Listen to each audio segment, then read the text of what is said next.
Welcome to my YouTube channel. आज के lecture discuss करने जा रहे हैं नीट के प्रीवियस ईयर के मोस्ट इंपॉर्टेंट क्वेश्चंस के बारे में। सबसे पहला क्वेश्चन है वैक्सीन क्या होता है। पहला ऑप्शन दिया है टाइप ऑफ एंटीबॉडी, क्या वैक्सीन एक प्रकार की एंटीबॉडी है या फिर इनएक्टिवेटेड एंटीजन होता है, या तो इनएक्टिवेटेड पैथोजन होता है या फिर एक्टिवेटेड पैथोजन होता है। वैक्सीन क्या है? वैक्सीन एक प्रकार का इनएक्टिवेटेड पैथोजन होता है। मींस बहुत सारी ऐसी डिजीज होती है जिसकी वैक्सीन पहले से दे दी जाती है हमको, तो वो क्या होता है हमारी बॉडी में इनएक्टिव फॉर्म में प्रेजेंट होता है। जब उसका पैथोजन जो है बॉडी में इंटर करता है तब वो वैक्सीन क्या होता है, एक्टिवेट होता है और उस पैथोजन से फाइट करता है। तो वैक्सीन क्या है? वैक्सीन एक प्रकार का इनएक्टिवेटेड पैथोजन है। So the correct answer is C. The next question is congenital disease is. Congenital disease किस टाइप की डिजीज होती है? First option is disease at time of birth. क्या उस डिजीज को कहते हैं जो बर्थ के समय से ही रहती है, या फिर डिफिशियंसी डिजीज को कहते हैं, या फिर spread from one individual to another, या फिर कोजेनाइटल डिजीज ऐसी डिजीज होती है जो एक पर्सन से दूसरे पर्सन में ट्रांसफर होती है, या फिर अकर ड्यूरिंग लाइफ टाइम, मीन्स जो लाइफ टाइम तक रहती है, या फिर लाइफ जब हम बर्थ लेते हैं उसके बाद ये डिजीज जनरेट होती है। कोजेनाइटल ऐसी डिजीज होती है, या हम बोल सकते हैं जेनेटिक डिजीज, मीन्स ऐसी डिजीज जो बर्थ के समय से ही हमारी बॉडी में प्रेजेंट होती, ऑलरेडी होती है at the time of birth. So the correct answer is congenital disease is a disease at the time of birth. Birth के समय से ये जो डिजीज हमारी बॉडी में प्रेजेंट होती है उसे कहते हैं congenital disease. So the correct answer is A. Next question is trisomic autosomal congenital disease is. Trisomic का मतलब होता है कि जब किसी भी चीज की ट्रिपल कॉपी होती है, मीन्स कोई ऐसी डिजीज जिसमें उसके क्रोमोसोम के नंबर्स की 3 बार कॉपी होगी, उसे क्या बोलते हैं? उसे कहते हैं ट्राइसोमी, या हम बोल सकते हैं ट्राइसोमिक कंडीशन बोल सकते हैं। पहला ऑप्शन क्या दिया है? Criminal syndrome. दूसरा ऑप्शन दिया है डाउन सिंड्रोम। तीसरा ऑप्शन दिया है किलफिल्टर सिंड्रोम। चौथा ऑप्शन दिया टर्नर सिंड्रोम। डाउन सिंड्रोम में क्या होता है, इसमें जो है जो 46 नंबर ऑफ क्रोमोसोम, मीन्स हमारी बॉडी में कितने क्रोमोसोम होते हैं? 46 क्रोमोसोम होते।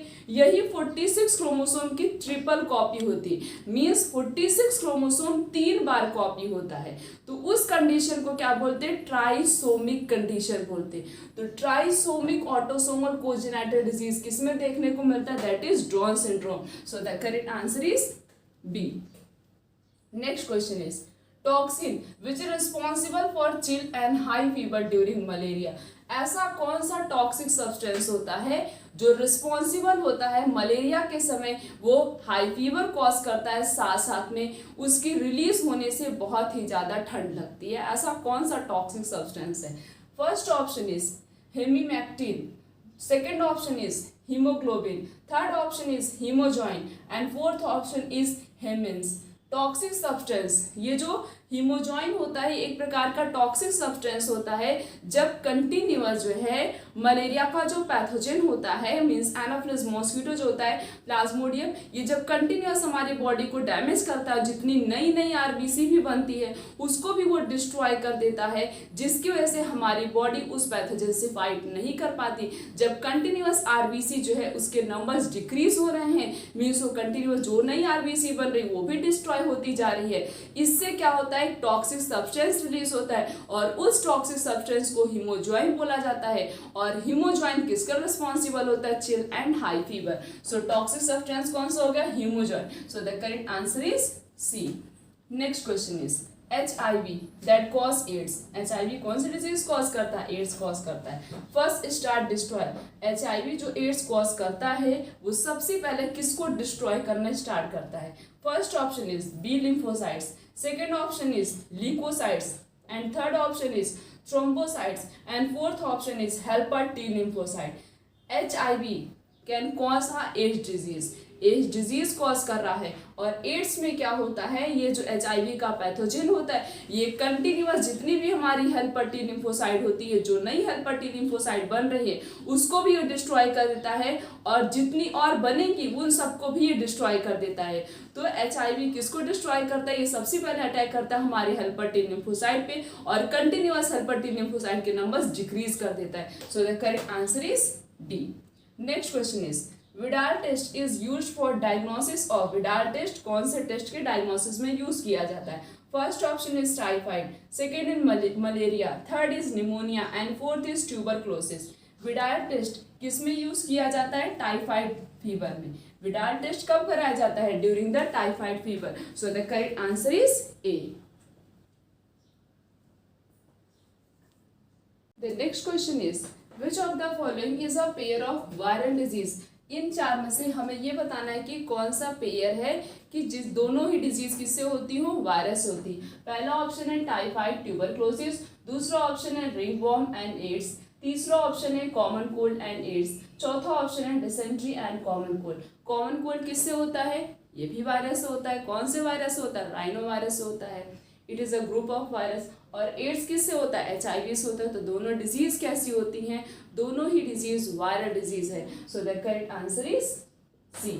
Next question is, use of antihistamine and steroid give a quick relief from. Antihistamine और स्टेरॉइड का यूज किसके मतलब किसको रिलीफ दिलाने के लिए यूज किया जाता है या किस डिजीज में यूज किया जाता है? इसका किसका? एंटीहिस्टामाइन और स्टेरॉइड का यूज। पहला ऑप्शन है हेडेक, दूसरा ऑप्शन है एलर्जी, तीसरा है नोजिया और चौथा है कफ। जिस भी कंडीशन में एलर्जी होती है, एलर्जी के समय दो ड्रग का यूज किया जाता है। एक तो होता है एंटीहिस्टामाइन, दूसरा होता है स्टेरॉइड। इन दोनों का यूज करने से क्या होता है? तुरंत ही हमें एलर्जी से रिलीफ मिलता है, आराम मिलता है। So the correct answer is B. The next question is, which one of the following technique is safest for the detection of cancer? ऐसी कौन सी टेक्निक होती है जो कि कैंसर की डिटेक्शन के लिए बहुत ही सेफ होती है और बहुत अच्छे से भी बता देती है कि हाँ यहाँ पे कैंसर हुआ है, किस टाइप का कैंसर है, सब कुछ उससे आइडेंटिफाई हो जाता है। पहला ऑप्शन है रेडियोग्राफी, दैट इज एक्सरे। दूसरा ऑप्शन है कंप्यूटर टोमोग्राफी, जिसे शॉर्ट फॉर्म में CT बोलते हैं। और थर्ड है हिस्टोपैथोलॉजिकल स्टडीज। और फोर्थ है magnetic resonance imaging, that is MRI। MRI सबसे सेफेस्ट टेक्निक होता है for the detection of cancer को डिटेक्ट करने के लिए। so, कौन सा करेक्ट आंसर होगा? That is D, that is magnetic resonance imaging MRI। Next question is, common cold is not cured by antibiotic because it is. Common cold को, किसी को भी कॉमन कोल्ड हुआ है, उसको अगर हम एंटीबायोटिक देंगे तो वो एंटीबायोटिक कॉमन कोल्ड के कंडीशन में वर्क नहीं करता है। क्यों नहीं करता? क्यों एंटीबायोटिक का हम यूज नहीं करते कॉमन कोल्ड डिजीज में? पहला ऑप्शन है नॉट अ इन्फेक्शियस डिजीज। क्या कॉमन कोल्ड इन्फेक्शियस डिजीज नहीं होता, इसलिए नहीं करते हैं?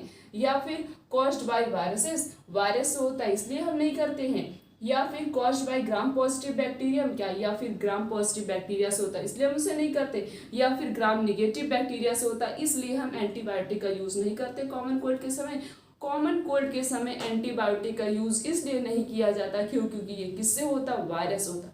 और किसी भी वायरस डिजीज में एंटीबायोटिक वर्क नहीं करता है। तो कॉमन कोल्ड को हम कभी भी क्योर नहीं कर सकते by using a antibiotic. So the correct answer is B.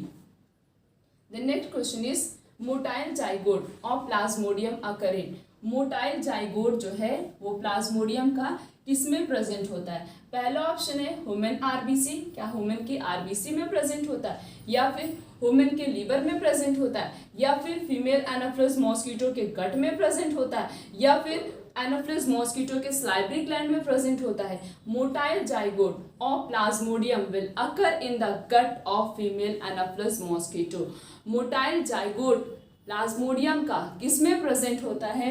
ये फीमेल एनाफिलिस मॉस्किटो के गट में प्रेजेंट होता है। तो हमने इस पूरे लेक्चर में प्रीवियस ईयर के नीट के मोस्ट इंपॉर्टेंट MCQs के बारे में डिस्कस किया। आने वाले लेक्चर में इस तरीके से और भी बहुत सारे MCQs के बारे में डिस्कस करेंगे। आज के लेक्चर यहीं तक, थैंक यू।